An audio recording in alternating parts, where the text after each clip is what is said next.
Hey, Richard here from Richard Benny Music. I know it's been a while since my last post, but was dealing with some sickness and then some catastrophic equipment failure from use in the studio, in addition to just trying to get the studio back up to par. Took quite a bit of time, and obviously I had to get back on the mends, which I'm fine now. And so here we are. So what happened to Fine Art Studio Records? Well, really nothing. Fine Art Studio Records was a record label. It was a vehicle used to produce and write music for others and to help them get out there. And Richard Benny Music is basically me doing that for myself. So we're going to be producing some nice music here, and I hope you enjoy it. Look forward to your feedback. But how it helps you, in addition to that, is that we'll be doing behind the scene videos of just about everything we do. So we do a lot of live instrumentation, so there'll be recording techniques, there'll be some product reviews, there could be any number of things that that's associated with music and production, as well as the video portion of it, the whole production gamut that we could be dealing with. And so we'll be sharing those things with you. For example, the one thing I wanted to share just briefly today is that many times we struggle with what instrument to write from. I know for myself, again, going back to the fact that a lot of things are done live, that sometimes, or a lot of times in the past, it started with the drums. All of us have that innate response to drums. But what I found is that when you write from a particular instrument over a period of time, you notice certain patterns. When I write around the keyboard, for example, I tend to have a certain approach. When I write from the bass, for example, there's a different approach. From the drums, there's another.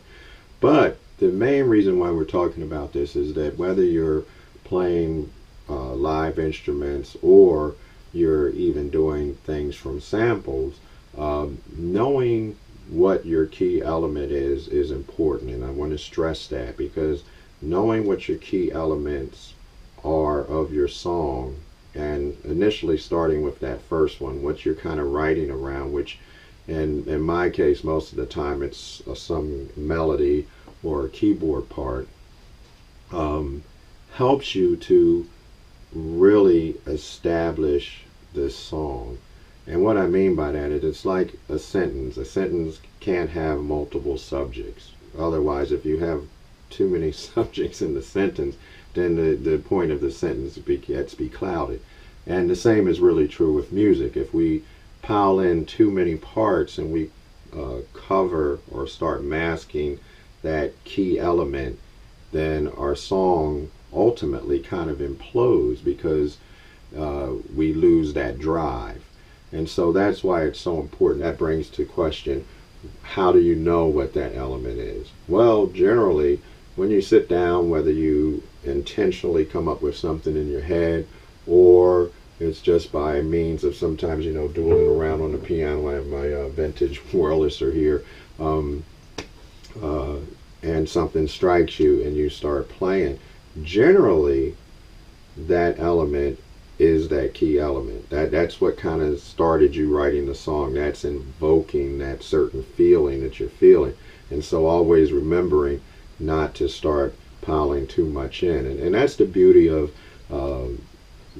coming from the old school way of production, analog, where starting out on a 4-track, it was pretty neat, because with a 4-track, it kind of forced you to think about, and this is a production point that's really crucial for our modern generation, because with the advent of being able to record 80, 90, 100 tracks, it's easy to start just piling stuff on because it sounds neat and this is a great idea, and hey, what if we do this and what if we do that? But really going back to the basics, what really good production is about is to know when enough is enough. And basically going back to what I was saying about the 4-track, is that with 4-track, it forced you to only have those essential elements. And of course there were some sweeteners, but basically a good song are those essential elements. That's pretty much what we wanted to talk about today. So keep that in mind, and we look forward to seeing you next time. Take care.